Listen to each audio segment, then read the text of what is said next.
Conservatives, Tories, MapleMaga, aren't you guys always talking about the dangers of selective moral outrage?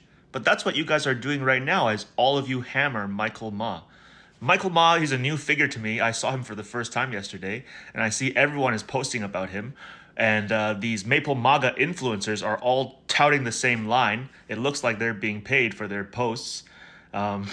Mario Zelaya, Mark Nixon, Table Salt, they're all posting this guy, Guan Hang. He filmed himself going to a prison in Xinjiang and acted like it was some crazy thing. And then he got a green card to go to the US. And then apparently ICE arrested him? Let's time warp back to 2020. This forced labor Xinjiang stuff has been going on for a long, long time. When Volkswagen had a plant in Xinjiang, they did multiple audits to try and prove to the community, hey, relax. But over time, people realized these people are not interested in the truth. This is from a Guardian article, I believed. They said this was another slave camp, a labor camp. Turns out it's a camel farm. Specifically a camel milk farm. Thank you, Dante. He actually took a video of him zooming with a map app of this camel thing. So I purposely leave his Twitter address there, the Dante Muniz. You can find this post, you can search it, it'll take you 30 seconds, and then you can watch the video for yourself. Here is Daniel Dumbrill, Canadian media personality who emailed many politicians wanting to expose what he was discovering about the forced labor narrative. None of them got back to him except one, and that person didn't end up meeting him. Daniel Dumbrill here on the right was one of the first people to go to Xinjiang himself and really expose the lies. Because back then they were saying it was like complete annihilation. The Uyghur language was disappeared. You couldn't even find it. But then he goes and that's not even true. Jason Smith here is someone I respect a lot. He's a US citizen. He goes to Xinjiang all the time and he's constantly talking about, he's trying to counter the mainstream narrative. But it's very hard with the algorithm. And that's why I see people losing patience. People are not explaining as much anymore. They're just making memes. They're giving short, clever retorts to tell you, hey, you are being lied to. People are losing their minds. You gotta wake up, Canada. Just because these two have an Asian face, it means they're representing the CCP. That's the level of rhetoric I'm seeing from these Maple MAGA on Twitter. And you might say Twitter is bad, but Twitter really lets you see all sides as quickly as possible. Lets you see heaven and hell in 2 minutes. Okay, so here, Uyghur story. This user has been sharing stuff from Xinjiang for a long time. And remember, it's not illegal to get a VPN in China to use Twitter. China has internet sovereignty, right? Google left on its own choice. It was banned because Google wouldn't play with China's rules. So anyways, why would a Uyghur person be happy that Michael Ma said what he said? And be happy that Michael Ma is telling people, hey, just come to China and take a look. Come to Shenzhen or Xinjiang, whichever one you think has forced labor, come take a look. And yes, you can say, of course, forced labor is going to be hidden.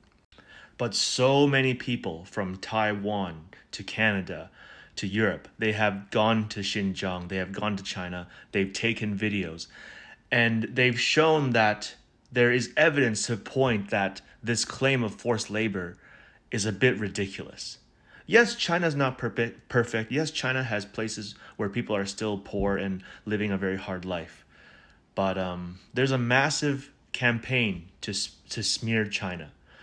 Over $2 billion officially are spent. How much more, we don't know.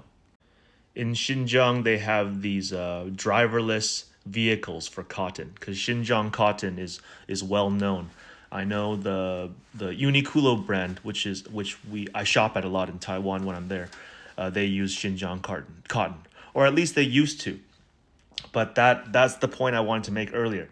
These forced labor accusations actually hurt the people living in Xinjiang. Let's say Urumqi, okay?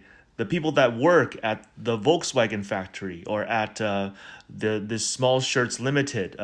When you're constantly being accused of forced labor and you have to spend money on litigation and you have to countersue and all this lawyers, some of these companies end up shutting down or moving away. I believe Volkswagen moved out of Xinjiang eventually. They said it's just not economically viable. But I would suspect that the constant international pressure doesn't help, doesn't add to stability. Here is Jason Smith again in China showing the active mosques. China has over 30,000 active mosques. And then finally, this is important. I shouldn't have left it to the very end. Oh well. You know, these Xinjiang police files, these China cables, these Xinjiang victim databases, Uyghur Tribunal. If you look into it, they all get linked to the NED, National Endowment for Democracy. And that is a CIA cutout. What the CIA used to do secretly, now they do openly because society has changed. And so you have to really remember the funding. CIA has an unlimited funding. So when a non-governmental organization, an NGO human rights watch group, reports something, they might be doing it out of financial incentive, okay? And it's very, very possible. And then the Guardian will source these NGOs. And that's how what is presented as a forced labor camp ends up being a camel milk farm. That's how it happens. That's the circle. It's a beautiful circle, one of the best circles I've ever seen. Welcome back, everyone. Prayer has ended here at the Grand Xiangxi Mosque in Yanning City in Ili Province. I am in Xinjiang. I just witnessed prayer held by Mr. Ma Jirong, who I also interviewed.